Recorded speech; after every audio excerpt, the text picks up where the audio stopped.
तो गाइस, जैसा कि हम लोगों ने अब तक देखा कि कैसे आस्था को लोग बहुत ज्यादा परेशान और बुली किया करते थे क्योंकि आस्था के पास बिल्कुल भी मैजिक नहीं होता, लेकिन आस्था कभी भी गिव अप नहीं करता और बहुत ज्यादा मेहनत और ट्रेनिंग करता है। एंड एक दिन फाइनली उसकी मेहनत रंग लाती है जब उसको मिल जाती है उसकी 5 लीफ ग्रिमवॉर, जिसके अंदर एक डीमन होता है। एंड आस्था के अंदर भी एक मैजिकल पावर आ जाती है जो की होती है सामने वाले के मैजिक को खत्म कर देना। मतलब मेरे पास मैजिक नहीं तो तुम्हारे पास भी मैजिक नहीं। उसके बाद आस्था और उसका भाई यूनो दोनों एक मैजिक नाइट स्क्वाड ज्वाइन कर लेते हैं, जिसमें यूनो ज्वाइन करता है गोल्डन डॉन और आस्था ज्वाइन करता है ब्लैक बुल। एंड फिर आस्था अपने पहले मिशन पे जाता है एंड पहले मिशन में ही उसके सामने एक बहुत ही खतरनाक आदमी आ जाता है जिसका नाम आइस होता है। लेकिन नोएल और मैग्मा की हेल्प से आस्था आइस को हरा देता है एंड एक पूरे के पूरे विलेज को बचा लेता है, जिसके लिए खुद विज़र्ड किंग उसकी तारीफ करते हैं एंड बोलते हैं कि वो जल्द ही उससे मिलेंगे। एंड आज आस्था के लिए एक बहुत ही स्पेशल डे होता है क्योंकि आज आस्था को उसकी पहली सैलरी मिलती है। इतने सारे पैसे, ये मेरी पूरी जिंदगी की सैलरी है क्या? ये तुम्हें ज्यादा लग रहे हैं आस्था? हाँ और नहीं तो क्या, इतने में मैं और मेरा पूरा चर्च साल भर खाना खाएं। कैप्टन, मैं आपको अपना सारा का सारा पैसा दूंगा, आप मुझसे लड़ाई करेंगे क्या?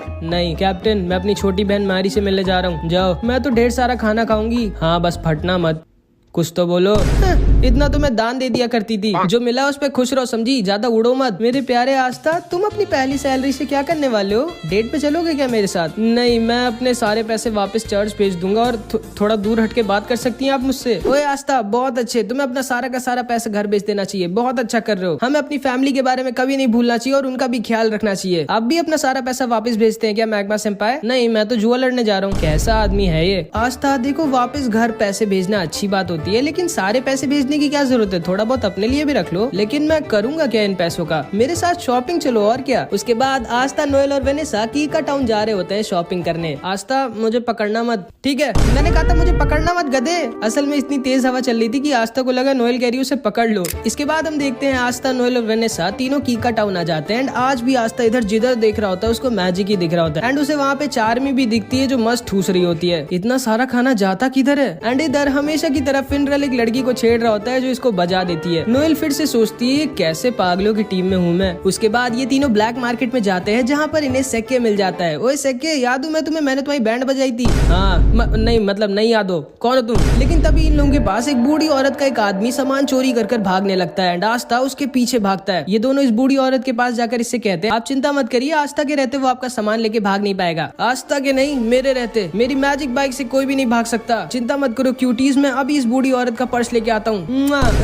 कौन लड़का है ये? एंड सेक्के भी उस चोर के पीछे अपनी बाइक से भागता है। इधर हम देखते हैं आस्था इस चोर का पीछा कर रहा होता है एंड ये चोर बोलता है तुम कभी भी मुझे नहीं पकड़ सकते बच्चे, जब तक मैं अपने मैजिक क्लाउड पे हूँ। एंड तभी आस्था अपनी तलवार निकालकर इस चोर की क्लाउड की तरफ फेंक देता है एंड उसके मैजिक क्लाउड को बीच से काट देता है। एंड ये आदमी नीचे गिरने वाला होता है, नीचे से सेक्के उसको अपनी बाइक से ठोक देता है। आस्था को सेक्के की बाइक बहुत कूल लगती है एंड सेक्के बोलता है मैंने तुम्हें पकड़ लिया है चोर, अब तुम भाग नहीं सकते। लेकिन तब ये चोर सेक्के के पैर पे एक पॉइजन वाला चाकू मार देता है एंड सेक्के वहीं पर गिर जाता है। सेक्के, तुम ठीक तो? हाँ आस्था, मेरे जाने का टाइम आ गया है, माफ करना, मैंने तुम्हें एंट्रेंस एग्जाम में धोखा दिया था। चुप रहे भाई, मैं कभी भी तुमसे गुस्सा नहीं था, तुम अभी भी मेरे दोस्त हो सेक्के। थैंक यू आस्था, लेकिन अब मुझे जाना होगा। क्या नाटक कर रहे हो, ये बस खुजली वाला पॉइजन है, लो अब ठीक हो जाओगे तुम। एंड इसके बाद सेक्के उस चोर को लेके अपने साथ वहाँ से चला जाता है। उसके बाद आस्था इस बूढ़ी औरत को उसका पर्स वापस कर देता है। अपना ध्यान रखिएगा दादी माँ। एंड आस्था, नोएल और वेनेसा इस बूढ़ी औरत को उसका सामान देकर वापस चले जाते हैं। एंड अभी ये बूढ़ी औरत अपना असली चेहरा दिखाती है, एक स्वॉर्ड जो कि सारे मैजिक को खत्म कर देती है। यामी की टीम में तो एक बहुत ही कमाल का मेंबर आया इस बार एंड ये आदमी कोई और नहीं बल्कि असलियत में विज़र्ड किंग होता है। एंड इसने जैसा कहा होता है कि ये आस्था से मिलने आएगा, ये इसीलिए आस्था से मिलने आया होता है। सर आप फाइनली मिल गए मुझे, कहाँ हैं आप? अरे मैं तो बस ऐसे ही अपने किंगडम में घूम रहा हूँ मार्क्स, कम से कम बता कर तो जाया करिए सर, आप ऐसे नहीं गायब हो सकते, आप इस किंगडम के किंग है। ठीक है मार्क्स, मैं बस आ रहा हूँ वापस। लेकिन तभी विज़र्ड किंग को यूनो हवा में उड़ता हुआ दिख जाता है। मार्क्स, मुझे थोड़ा सा और टाइम चाहिए। ठीक है सर, जल्दी वापस आइएगा। एंड विज़र्ड किंग यूनो की तरफ निकल जाते हैं। इधर हम देखते हैं यूनो, क्लॉस और उसकी एक टीममेट मिमोसा को मिशन मिला होता है सलीम का बॉडीगार्ड बनने का, जिसको यूनो ने एंट्रेंस एग्जाम में हराया था। हमेशा की तरह क्लॉस यूनो को देखकर मुंह बना रहा होता है। तभी सलीम कहता है वैसे यूनो मानना तो पड़ेगा, तुम भले ही एक नोबल फैमिली के नहीं हो लेकिन तुम फिर भी बहुत ज्यादा स्ट्रॉन्ग हो और तुम्हारे पास एक 4 लीफ ग्रिमवॉर भी है। मे बी शायद तुम सच में फ्यूचर में विज़र्ड किंग बन जाओगे। फिर मैं अपने बच्चों से कहूंगा मैंने बचपन में विज़र्ड किंग के साथ लड़ाई की थी एंड वो एक दिन के लिए मेरा बॉडीगार्ड भी बने थे। वैसे तुम्हें कोई दिक्कत तो नहीं है ना मेरा बॉडीगार्ड बनने में? असल में मेरी जान के पीछे कुछ बहुत ही ज्यादा स्ट्रॉन्ग लोग पड़े हैं, इसीलिए मैंने तुम्हें एज अ बॉडीगार्ड चुना था। नहीं नहीं कोई दिक्कत नहीं है, बस दोबारा मुझे अपना बॉडीगार्ड मत चुनना। तभी मिमोसा बोलती है, क्लॉस सेनपाई वो बादल थोड़े से अजीब नहीं है? हाँ मैं ऊपर देख कर आता हूँ। नहीं यूनो अकेले मत जाना, ये मेरा ऑर्डर है। लेकिन यूनो इसकी बात कभी सुनता ही नहीं है एंड यूनो ऊपर उन बादलों को देखने के लिए निकल जाता है, लेकिन तभी उसके ऊपर कुछ मैजिशियंस अटैक कर देते हैं। यूनो नीचे गिर जाता है, लेकिन तभी वो अपने विंड ईगल मैजिक से उन सबको हरा देता है एंड वो सब वहाँ से भाग जाते हैं। सलीम यूनो के पास आता है और उसे थैंक यू बोलता है उसको बचाने के लिए। उसके बाद वो उससे कहता है चलो ना यूनो तुम्हारे विलेज चलते हैं जहाँ पर तुम रहते थे, मुझे देखना है कि तुम्हारे जैसा स्ट्रॉन्ग लड़का कहाँ पर पला बड़ा हुआ है। पर सर ये हमारे मिशन में नहीं और फालतू में आपको अपना टाइम वेस्ट क्यों करना है? नहीं नहीं क्लॉस मेरे पास बहुत टाइम है, चलो हम लोग चलते हैं, मेरा मन है यूनो का होम टाउन देखने का। एंड फिर यूनो, क्लॉस, मिमोसा और सलीम यूनो के चर्च पे ऐसे ही घूमने आ जाते हैं एंड यूनो को देखकर सिस्टर लिली, फादर और सारे बच्चे बहुत खुश हो जाते हैं। आस्था नहीं आया क्या? नहीं वो बाद में आएगा कभी। इसके बाद ये सारे लोग यूनो के चर्च के अंदर बैठकर खाना खा रहे होते हैं एंड सिस्टर लिली बाहर जाती है वेल से सबके लिए पानी लेने, बट जब वो वापस आ रही होती है तभी उसको कुछ लोग किडनैप कर लेते हैं। यूनो को सिस्टर लिली के चिल्लाने की आवाज आती है एंड वो भागते हुए बाहर जाता है तो देखता है जिन लोगों ने यूनो पर पहले अटैक किया था वही सिस्टर लिली को किडनैप कर ले गए। सलीम बोलता है ये सब मेरी वजह से हुआ है, मुझे यहाँ आना ही नहीं चाहिए था, वो लोग मेरे पीछे पड़े थे एंड मेरी वजह से अब तुम्हारी फैमिली दिक्कत में है यूनो। ये दोनों यूनो का पैर पकड़कर रोने लगते हैं कि प्लीज सिस्टर लिली को बचा लो यूनो। एंड फादर भी तैयार हो जाते हैं सिस्टर लिली को बचाने जाने के लिए, लेकिन यूनो फादर से बोलता है नहीं आप यहीं पर रहिए और सबका ख्याल रखिए, मैं सिस्टर लिली को वापस लेकर आता हूँ। लेकिन तभी क्लॉस बोलता है नहीं तुम कहीं नहीं जाओगे यूनो, भूलो मत हमारा मिशन तुम्हारी सिस्टर लिली की नहीं बल्कि सलीम की प्रोटेक्शन करना है एंड यहाँ की लोकल पुलिस तुम्हारे सिस्टर लिली को बचा लेगी, चिंता मत करो। अब आओ बैठो मेरे साथ, हम लोग वापस जा रहे हैं। मैक्स बोलता है पागल हो क्या तुम, यूनो हमारी सिस्टर लिली को ऐसे ही छोड़ के नहीं जा सकता। क्लॉस बोलता है ये मेरा ऑर्डर है यूनो, जल्दी आके बैठो हम जा रहे हैं यहाँ से। लेकिन यूनो तो स्टार्टिंग से इसकी बात नहीं सुनता एंड यूनो इसको इग्नोर कर वहाँ से निकल जाता है सिस्टर लिली को बचाने। यूनो के सामने 3 स्ट्रॉन्ग मैजिशियंस आते हैं एंड यूनो आसानी से इन सबको हरा देता है, लेकिन चौथे वाले ने सिस्टर लिली को एज अ हॉस्टेज लिया होता है एंड इसीलिए यूनो इसके ऊपर अटैक नहीं कर सकता था। ये यूनो से कहता है चुपचाप मेरे को अपनी ग्रिमवॉर दे दो बच्चे, अगर तुम अपनी सिस्टर लिली की सलामती चाहते हो। एंड यूनो के पास कोई भी ऑप्शन नहीं होता, वो सिस्टर लिली को बचाने के लिए अपनी ग्रिमवॉर इसको देने वाला होता है, लेकिन तभी चुपके से क्लॉस पीछे से अपने मैजिक से इस आदमी के ऊपर अटैक कर उसको बेहोश कर देता है। यूनो क्लॉस से कहता है आप यहाँ क्या कर रहे हो? कुछ नहीं, बस इतनी बेइज्जती करवाने के बाद भी बेशर्मों की तरह तुम्हारी मदद करने आया हूँ मैं, और क्या। आखिर तुम कभी मेरा ऑर्डर क्यों नहीं मानते हो यार? यूनो इससे पूछता है कि आखिर इन लोगों ने सिस्टर लिली को क्यों किडनैप किया, जिसपे क्लॉस बोलता है मुझे पहले से ही सलीम पे शक था, वो एक नोबल होने के बाद भी इतने छोटे से विलेज में आकर तुम्हारे चर्च पर खाना क्यों खाएगा। कहना क्या चाहते हो आप? यही कि ये सारे के सारे सलीम के पीछे नहीं पड़े बल्कि ये सब सलीम के आदमी हैं एंड ये सारे लोग सलीम के पीछे नहीं बल्कि तुम्हारे पीछे पड़े थे ताकि ये तुम्हारी ग्रिम वॉर तुमसे ले सके। एंड फिर मिमोसा अपने मैजिक से सलीम के मुंह से उसका सारा का सारा सच बाहर निकलवा लेती है। सलीम बोलता है ये सब मैंने यूनो से बदला लेने के लिए किया था, मैं उससे उसकी ग्रिम वॉर छीन लूंगा क्योंकि उसकी वजह से मैं एंट्रेंस एग्जाम में फेल हो गया था और इसीलिए मैंने यूनो को अपना गार्ड चुना था ताकि मैं उसके ऊपर अटैक करवाकर उसकी ग्रिम वॉर उससे छीन सकूं। मैं तुम्हें छोड़ूंगा नहीं यूनो।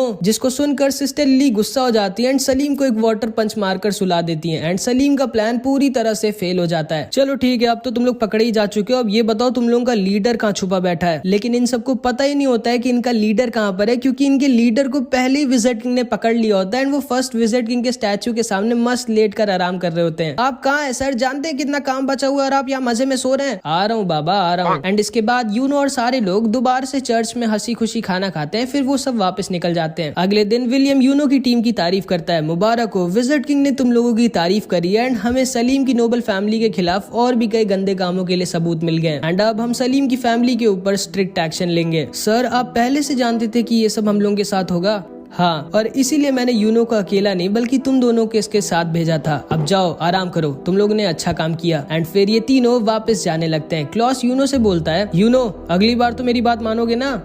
हाँ मुझे पता है तुम झूठ बोल रहे हो, आखिर ऐसा क्यों करते हो तुम? एंड यूनो उसे इग्नोर कर रहा होता है जिसको सुनकर मिमोसा हंसने लगती है। एंड इधर हम देखते हैं मैग्मा दोबारा से जुए में सब कुछ हार जाता है, अपने कपड़े तक हार जाता है एंड चार्मी हमेशा की तरह ठूस रही होती है। एंड इधर दूसरी तरफ अचानक से एक बहुत बड़ा डंजन क्लोवर किंगडम और डायमंड किंगडम के बीच में ओपन हो जाता है। जिसको नहीं पता है मैं बता दूं, डंजन मतलब एक सीक्रेट टनल टाइप का होता है जिसके अंदर लोग खजाना यानी कि ट्रेजर छुपा कर रखते हैं एंड अंदर बहुत सारे ट्रैप्स भी होते हैं, इसलिए थोड़ा डेंजरस भी होता है। मार्क्स विजिट किंग से कहता है, सर मुझे आपको कुछ बताना है। मुझे पता है मार्क्स उस डंजन के बारे में और मुझे ये भी पता है कि हमें किसको उस मिशन पर भेजना चाहिए। एंड इसके बाद हम देखते हैं ये सारे के सारे ब्लैक बुल्स के मेंबर आस्था की चिड़िया का नाम डिसाइड कर रहे होते हैं। मैं इसका नाम रखता हूँ मैग्ना फायर। बिल्कुल नहीं, बहुत ही गंदा नाम है। इसका नाम होगा जॉन स्नो। नहीं, ये चिड़िया है, कोई राजा थोड़ी ना है। इसका नाम रख देते हैं दारू। दारू कैसा रहेगा? आखिर इसका नाम रखने की जरूरत क्या है? ये मेरे को दे दो ना, मुझे बहुत टेस्टी लग रही है। मैं पहले ही डिसाइड कर चुका हूँ इसका नाम क्या होगा। इसका नाम होगा रेड ब्लैक चिड़िया। एंड तभी आस्था की चिड़िया उसको मारने लगती है कि नहीं, ये नाम तो बिल्कुल नहीं रखना है मुझे। लेकिन फिर लक बोलता है क्यों ना हम लोग इसका नाम मैरो रख दें। एंड इस चिड़िया को भी ये नाम पसंद आता है एंड इस चिड़िया का नाम मैरो पड़ जाता है। तभी वहाँ पर फिनरल के साथ यामी आ जाता है और सारे लोग यामी को देखकर बहुत खुश हो जाते हैं। यामी सबको बताता है हमारे किंगडम में एक नया डंजन मिला है। क्या? एक नया डंजन? वाओ, एक नया डंजन। लेकिन वो होता क्या है? जब तुम्हें पता ही नहीं है डंजन क्या होता है तो तुमने वाओ क्यों बोला? बस ऐसे ही। और ब्लैक बुल्स को जाना है उस डंजन को एक्सप्लोर करने। यामी सर, मैं जाना चाहूंगा। हाँ आस्था, तुम्हें जाना ही पड़ेगा क्योंकि विजिट किंग खुद चाहते हैं कि तुम जाओ। क्या विजिट किंग? लगता है विजिट किंग सर को मैं बहुत ज्यादा अच्छा लगने लगा हूँ एंड ऐसे ही चलता रहा तो अपने बाद वो मुझे विजिट किंग बना देंगे। याहू। नोएल, तुम भी आस्था के साथ जाओ, ये एक अच्छा एक्सपीरियंस होगा तुम्हारे लिए। और हाँ, तुम दोनों के साथ जाएगा लक। इन दोनों का ख्याल रखना। ठीक है सर, लेकिन वहाँ पर हम पर कोई अटैक तो करेगा ना हमें जान से मारने के लिए? नोएल मन में सोचती है नहीं, इस पागल के साथ नहीं जाना चाहती मैं जिसको लड़ाई से ज्यादा कुछ नहीं पसंद है। लेकिन आखिरी में ये तीनों फिनरल के साथ उस डंजन के पास आ जाते हैं जिसे इन लोगों को एक्सप्लोर करना है और उस ट्रेजर को ढूंढना है जो इसके अंदर छुपा हुआ है। आस्था, नोएल और लक उस डंजन के अंदर घुस जाते हैं एंड नोएल को बहुत ज्यादा डर लग रहा होता है। नोएल ध्यान से चलना, गिरना मत। चुप रहो गधे, मुझे मत सिखाओ। भूलो मत मेरा नाम है नोएल सिल्वा, सिल्वर फैमिली की। मैं नहीं गिरूंगी। एंड तभी नोएल फिसल के गिर जाती है एंड उनके लैंप को तोड़ देती है। लेकिन इस लक को अंधेरे में भी दिखता है एंड उसके साथ ये लोग डंजन के अंदर आ जाते हैं जहाँ पे लक अपने आप ही सारे के सारे ट्रैप्स फोड़ रहा होता है मजे के लिए एंड आस्था सबको खत्म कर रहा होता है। एंड लक अपने मैजिक से पूरे के पूरे डंजन को स्कैन मारता है एंड तभी उसे पता चलता है कि उन लोगों को कोई चुपचाप देख रहा है, वो लोग यहाँ पर अकेले नहीं है। एंड लक आस्था नोएल से कहता है तुम लोग अपना ध्यान रखना, ठीक है, मैं बस 1 मिनट में आया। एंड वो अपने मैजिक से उस आदमी के पीछे निकल जाता है जो उन लोगों को चुपचाप देख रहा था। ये कहाँ चला गया हम दोनों को यहाँ पे अकेला छोड़ के? मुझे पहले से ही पता था यामी सर गलत कर रहे हैं इसको हमारे साथ भेज के। लेकिन तभी नोएल रियलाइज करती है कि वो और आस्था तो अकेले हैं एंड नोएल को तो आस्था थोड़ा पसंद है तो वो थोड़ा शर्मा कर वहाँ से भागने लगती है। लेकिन तभी वो एक बहुत ही बड़े ट्रैप पे पैर रख देती है एंड उसके सामने एक कार्निवोरस प्लांट निकल आता है जो नोएल को पकड़ लेता है। आस्था नोएल को बचाने की कोशिश करता है लेकिन आस्था को भी वो पकड़ लेता है एंड इन दोनों को ये पेड़ खाने वाला होता है। लक इधर इस आदमी का पीछा कर रहा होता है और नोएल आस्था की जान खतरे में होती है। आस्था सोचता है कि वो क्या करे, उसे जल्दी कुछ करना होगा वरना ये दोनों मारे जाएंगे। लेकिन तभी पीछे से कुछ अटैक्स आते हैं जो आस्था और नोएल को बचा लेते हैं और उस प्लांट को भी खत्म कर देते हैं। नोएल सोचती है कि आखिर इतना स्ट्रॉन्ग अटैक किसका है। फिर इधर हम यामी को देखते हैं जो कहता है अच्छा हाँ याद आया, मैं तो आस्था को बताना ही भूल गया कि उसके साथ कुछ गोल्डन डॉन के मेंबर्स भी रहेंगे। एंड अब तो तुम लोग समझ गए होगे कि आस्था को कौन आया होगा बचाने। जी हाँ, कोई और नहीं, उसका भाई यूनो। हमारा हिसाब बराबर हुआ आस्था, तो तुम हो यूनो। और ये दोनों नीचे आकर आस्था और नोएल से मिलते हैं। क्लॉस बोलता है हाँ, मुझे लगा ही था इतने वीक से ट्रैप में ब्लैक बुल्स जैसी बेकार स्क्वाड का ही कोई मेंबर फंसा होगा। ये आपके चेहरे पे कुछ लगा है, मुंह नहीं धोया क्या आपने? ओए लड़के, तमीज से बात करो मुझसे, मैं गोल्डन डॉन का सीनियर मेंबर हूँ, मेरा नाम है क्लॉस और मैं एक नोबल फैमिली से हूँ। तुम्हारी हिम्मत कैसे हुई मुझसे ऐसे बात करने की? एंड इधर मिमोसा नोएल से मिलती है एंड ये दोनों बहनें होती है एंड इन दोनों की बिल्कुल भी नहीं पटती आपस में। हाँ, कैसी हो नोएल, तुम्हें तो काफी दिक्कत हो रही होगी, मैंने सुना है ब्लैक बुल्स के सारे मेंबर थोड़े पागल हैं। हाँ, मैं तो बिल्कुल ठीक हूँ, तुम कैसी हो? क्योंकि मैंने सुना है गोल्डन डॉन में सबके सब बहुत स्ट्रॉन्ग है और तुम तो सबके लिए एक बोझ बन गई होगी क्योंकि तुम इतनी वीक हो। नहीं, मेरा मैजिक तो बहुत इंपॉर्टेंट और यूजफुल है गोल्डन डॉन के लिए। विलियम सर ने खुद मुझसे कहा था। तुम्हारा क्या हाल है? निशाना ठीक हुआ तुम्हारा? हाँ, अब ठीक हो गया है। एंड ये दोनों ऐसे एक दूसरे को ताना मार रही होती है और आस्था और क्लॉस आपस में लड़ रहे होते हैं। अच्छा हाँ, याद आया, तुम्हारे साथ तो कोई एक और भी होना चाहिए था ना, कहाँ है वो? कहीं डर के भाग तो नहीं गया तुम लोगों को अकेला छोड़ के? जिसपे आस्था और नोएल कुछ नहीं बोल सकते थे क्योंकि उन्हें खुद ही नहीं पता है कि लक कहाँ पर गया है। एंड इधर लक इस आदमी का पीछा कर रहा होता है जो बहुत तेज भाग रहा होता है। यही एक्सपेक्ट किया जा सकता है ब्लैक बुल्स जैसी बेकार स्क्वाड से जिनका कैप्टन खुद किसी काम का ना हो, बस पूरा दिन सिगरेट पीने और जुआ लड़ने के अलावा कुछ करता ना हो। उसकी टीम से क्या ही एक्सपेक्ट किया जा सकता है। ओए चश्मेश, ज्यादा बोल मत, देखना ब्लैक बुल्स तुम्हारी स्क्वाड से पहले इस डंजन के ट्रेजर को ढूंढेगी। सपने में पहले अपने टीममेट को तो ढूंढ लो, उसके बाद ट्रेजर को ढूंढना। चलो यूनो और मिमोसा। एंड फिर यूनो, मिमोसा और क्लॉस निकल जाते हैं ट्रेजर को ढूंढने। आस्था नोएल से कहता है जल्दी चलो, हम हार नहीं सकते इन सबसे। एंड ये दोनों भी निकल जाते हैं ट्रेजर को ढूंढने, लेकिन इन लोगों को बाहर जाने का रास्ता ही नहीं मिल रहा होता है। तभी मैरो उड़ती है और इन लोगों को बता देती है लो ये रास्ता है, चलो निकलो यहाँ से। एंड ये दोनों भी वहाँ से निकल जाते हैं। इधर हम देखते हैं विजिट किंग को एक सोल्जर बताता है है कि डायमंड किंगडम ने भी कुछ मैजिक नाइट्स को डंजन को एक्सप्लोर करने के लिए भेजा है। लेकिन क्यों? जब वो डंजन क्लोवर किंगडम में खुला है तो डायमंड किंगडम के लोग क्यों आए? सर, हमें जल्दी से कुछ करना चाहिए। चिंता मत करो मार्क्स, मैंने कुछ बहुत ही ज्यादा स्ट्रॉन्ग लोगों को उस डंजन में भेजा है, सब ठीक होगा। एंड विज़र्ड किंग ने बिल्कुल सही कहा होता है, क्योंकि लक ने इधर अकेले ही सारे के सारे डायमंड किंगडम के मैजिक नाइट्स को हरा दिया होता है। एंड सिर्फ एक आदमी बचा होता है जिसका नाम लोटस होता है।